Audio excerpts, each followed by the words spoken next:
Hey everybody, what's going on? Ted here. Thanks for joining me. It's Monday, January 4th, 2021. First no nonsense news video of the year. And first of all, let me start off by saying Happy New Year, and I hope everybody had a great holiday season with their family, and you're going to have a great year this year. So, today's the 4th. We're closing in on the 6th when the Senate certifies the electoral votes that basically say who's president. And more senators, as we get closer to that date, are starting to jump on board and saying they're going to challenge it. They're not going to just certify it like that. And you got Pence. There's actually a bunch of stuff going on. Pence is saying he wasn't going to challenge it, but now all these people are in. He's saying, okay, we're going to listen to what the people have to say. And basically, guys, with this coming up, this is it. January 6th, this Wednesday, it will be certified who's going to be president. All the stuff you hear these people talk about, cleaning the swamp and doing things for the Constitution and the Q talk, where we go one, we go all. As of the 6th, and according to this article, most likely Biden is going to be the president of the United States, whether you like it or not. And you really have a showdown here happening, between the Republican Senate itself is divided. You got the vice president himself was not going to have nothing to do with this. Now you have a bunch of senators jumping on. And the whole time this is going on, you got all the people from the mainstream prostitute media, they get paid to put out. But you have these mainstream medias saying that this guy is the winner. And now you have a group saying maybe he's not. But when he won 4 years ago, you guys never let that go. You said he cheated back then and there was election fraud back then. And you tell him now, just let it go. You lost. It's over. This isn't good for the Constitution. But for 4 years now and running, you have busted this dude's balls. And I'm not a Trump fan. I believe we need a revolution. I don't believe in any of these parties. But you busted this dude's balls for 4 years. Now he's coming out almost saying similar to what you said, and you're saying, just let it go. Come on, grow up. I mean, I kind of have to turn around and throw that back in your face, and I don't even support the guy. So, as you have a showdown going on in there, you have a showdown maybe brewing in the streets of Washington, D.C., where you have now the D.C. mayor calling in the National Guard because of groups that are coming to the area to protest. These groups are pro-Trump groups. They would have you believe probably that it's something to do with racism or something like that, but I have news for everybody listening. Nationalism has nothing to do with race. It means that you're proud to be an American regardless of your race. You want what is best for this country. That's what a nationalist is. So they every time they use the word, they like to put white nationalist in front of it and make it seem like it's a Nazi group or a anti-Semitic or white power or something like this. But really, that's not what nationalism is at all. It doesn't matter what your color is. It's all for being about this country. So you have the D.C. mayor calling in the National Guard because you have these protesters headed down there. And you could be sure, because that's basically going to create three groups of people. You're going to have the National Guardsmen. You'll have the pro-Trumpers. And you can be rest assured that the Soros-funded opposition will be there to poke the bear and try to start problems. And I'd say there's actually a high, and by those paid opposition groups, I'm talking about Antifa and BLM, just in case anybody didn't know. So with all these groups down there, and people trying to probably incite violence purposefully, I'd say stay away from there unless you're looking for trouble. And even if you think that the cause is good, which I believe that the cause is good, I think the election was fraud, but I also think a lot of elections leading up to this have been fraudulent as well. But I do think this one was cheated. I think these people should be able to go protest, but I also think we don't need the violence. We need to try to do it without violence first. But we have rights and amendments that let us stand up to a tyrannical government. So Anyway, stay out of there unless you're looking for trouble. Like I said, this could be a way just to make that cause look bad. You have a provocateur. You guys, maybe the pro-Trumpers are just marching along peacefully carrying signs. A provocateur causes trouble, maybe even joins among your ranks, marches with you for a while, and then causes problems with one of the other groups on purpose. And it looks like you guys did it, and it makes you look really, really bad. So everybody's heard about the new strain in the UK and spreading around other countries. We found it in the United States. Well, New York Governor Cuomo confirms the state's first case of the new COVID strain initially found in the UK. So as you're thinking that to yourself, I want you to play this timeline out. We just found it in the US like a week ago or so. And the timeline of finding it in the UK until today, which this article points out, as of today, Boris Johnson is basically locking down the country again. Complete lockdown until the middle of February. Orders the nation to stay home until the middle of February.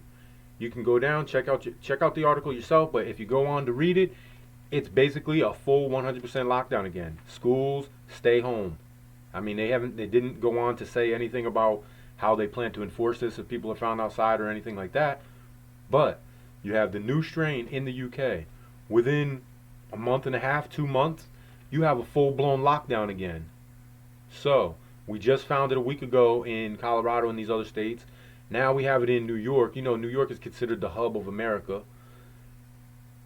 You can almost look at the timeline of what went on there and see that it's going to be here. Take this opportunity to go out and get prepared.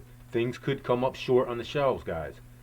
There is ways you can go get the buckets. They have tubs you can buy. There's many places you can get survival food. You can get rations. But a really cheap way is to just go ahead out, look at those kits, go to the store and procure them items yourself and build yourself a little kit. It's called prepping. That's what we do. It's not about just buying a kit pre-made for yourself and spending the money. You can go do it yourself, save yourself some money, and build your skills at doing something like that. Because as you can see, they're locking that down. It's found in America. We're probably headed down that same trajectory. And with that all going on, you have UK scientists are saying that the vaccines that are out now may not protect against the South African coronavirus variant. And like I've told you guys in previous videos, you can expect this thing to probably keep mutating and mutating and mutating. And that is going to cause a problem with the vaccine. And if you didn't think there was already problems with the vaccine, with the anaphylactic shock and the fact that they cut the red tape, Operation Warp Speed, rushed this thing out to the people all over the globe, mind you, without proper testing. We cut the proper testing. They told us to be so afraid that we have to get this to you guys. And now it's hurting people. And with all that going on, I have an article here. You might not see it in the headline of this article. When you look at the headline, it just reads like, oh yeah, Fort Worth Congresswoman Kay Granger tests positive for COVID after arriving in D.C. Okay, so it sounds like this woman tested positive after she got there because of mandatory tests to go in for votes and stuff like that. But when you come down here and read it, let me find it for you guys. Okay, right here. The longtime Congresswoman and former Fort Worth mayor received the first round of Pfizer-BioNTech vaccine in December. So, she's already received the vaccine, and this is her second time coming down with the virus.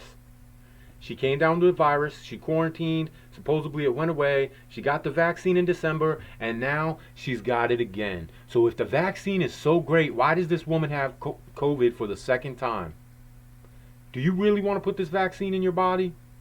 Even the scientists are telling you it might not work against the variants. You could go out, get this vaccine that we have no studies on whatsoever, and we have 10 to 11 months of studies telling us that there's only a 0.2% death rate.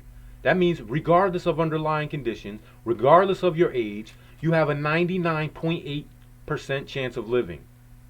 And they want you to go out and take a vaccine that's not working and is giving people anaphylactic shock. And we haven't tested. Who knows what the long-term effects of this thing are? They could be worse than the frickin' COVID. Who knows? So, exploding debt levels doesn't mean that stocks can go to the moon forever. Okay, that's what it means. Let me reread that. Exploding debt levels means stocks can't go to the moon forever. And this is something that I constantly talk about with people, family members, friends, because I'm not a fan of the stock market, although there can be money to be made there. If you know what you're doing, if you think you can time it right, maybe you can get in and get out and make your money. But historically, stock markets have a way of being pulled out from underneath of you, if you will. And I'm going to read you a little article here on Zero Hedge, which basically speaks right to what I'm telling you, what I'm talking about. Oh, now I got to find it for you guys again. Hold on. Sorry, guys. Boom, boom, boom. Anyway, it goes on to say 2020 was just a snack, and 2021 is going to be the main course. There it is. And I don't want to read the whole article to you guys. That basically is like plagiarism and stealing, but go here, Zero Hedge, read it for yourself. I'm just going to read a couple paragraphs real quick. One of the dishes at the banquet of consequences is that will surprise a great many revelers is the systemic failure of the Federal Reserve's one-size-fits-all solution to every spot of bother. Print another $1 trillion and give it to a raucous financiers and corporations. Though 2020 is widely perceived as the worst year ever, it was only a snack. The real banquet of consequences will be served in 2021. The reason 2020 was only a snack is that the systems didn't break down in 2020. The reason 2021 is the main course is that systems will break down. And once they've broken down, they cannot be restored. So, while I'm talking about that, that goes right to what I'm telling you guys, is that if you pay attention right now and use your logical thinking, you can see that some of the systems are already breaking down. I have a video out. It's called The 5 Steps of Collapse. Check it out. It breaks it down and it'll tell you right where we're at, and you can see for yourself these steps and judge for yourself where we are on those steps. And you have these guys right here telling you, once this thing starts to go down, there is no coming back. The economy will be hit. Stimulus checks will turn into universal basic income. Maybe not this year, but probably by the end of this year, you will be getting multiple stimulus checks by the end of this year. By the end of next year, you might get a stimulus check every month. Every single family will. That is called socialism, by the way. And it's unsustainable. Governments go broke with socialism. Obamacare was socialism. We need to step away from that. That's why January 6th is really important. Really, it's the last chance for this guy who said he was going to do all this stuff to maintain his power and do any of the stuff really that he told us. Like I said, I don't believe in any of these parties, but I think maybe this guy might be the better option for our country. Even though I do believe that he has his own agenda behind the scenes, and I'm not fooled by his bullshit. He's a liar. But they all are. Anyway, guys, get ready for this stuff. Right? Pay attention. January 6th brings with it, especially around the D.C. area, a fear of violence. This could get ugly, right? Especially in that area. It could be even more widespread than that. Who knows? But if you're in that area, you definitely want to get some stuff together. Try not to go out. They're keeping the National Guard in that area the 5th through the 7th. So basically tomorrow, Wednesday, and Thursday, the National Guard will be on the streets of D.C. You got these groups coming in to protest. There's a high probability that there will be some violence in there. You got the new strain found in New York. New York has already proven to be one of the most lockdown ready states in the country. They will lock you down, and they mean it for real. And there's no empirical evidence that those lockdowns have helped at all. And to top it all off, like I've already said, the death rate is very low. Yeah, I know the tests are coming back, that it's spreading really, really far throughout the country, but the deaths are still low. And the flu has been about 98% taken away now, right? So 98% of cases we normally would have, we didn't have this year. And we already know they've incentivized the COVID by saying you get extra money if you have this patient have COVID, or if so many patients have COVID, you get extra money. So they purposely call it COVID when it's not sometimes. Not saying all the time, but those are adding to those numbers, which are still not high in the death category. But anyway, that strain is found in New York. The timeline shows that it was found in the UK. Within a month and a half, 2 months later, they're in a full-blown lockdown right now.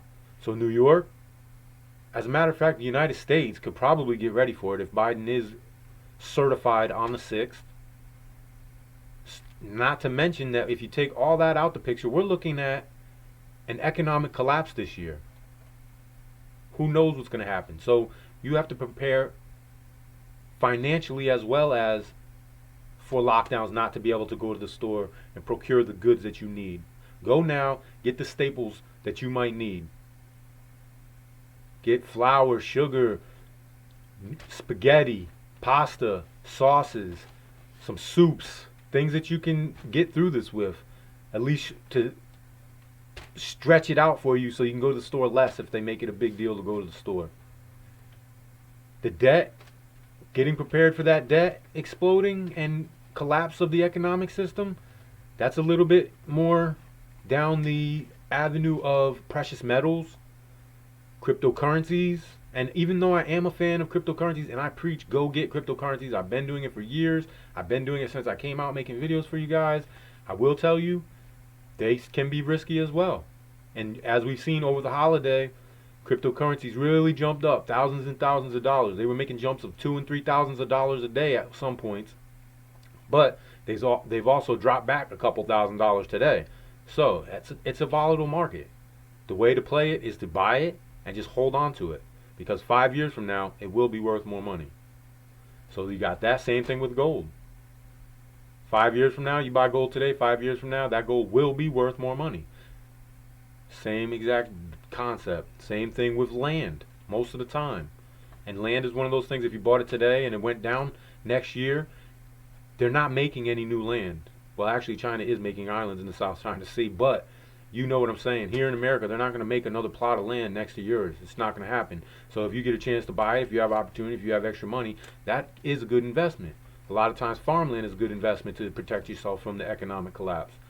But historically, precious metals is the way to go. And silver is the poor man's gold. So if you're not made of money, you can't afford gold. Gold's gotten up there in these past couple years, especially last year. Get some silver. That's going to lead the way. Silver has a long way to go. A lot of people claim it could go 4-1 against gold. And right now it's like ridiculous, 80 or 90 to 1, something like that, ounce to ounce out of the ground. So there you go, guys. Let me get out of here. Don't be afraid of this stuff, guys. Go out, be aware, get prepared, and it won't affect you as much. Be ahead of the curve. That's what I preach. Anyway, let me get the thumbs up. Please, if you listen this long, hit the subscribe button. I do this Monday through Friday. And everybody out there, be safe. I'll check you guys out tomorrow.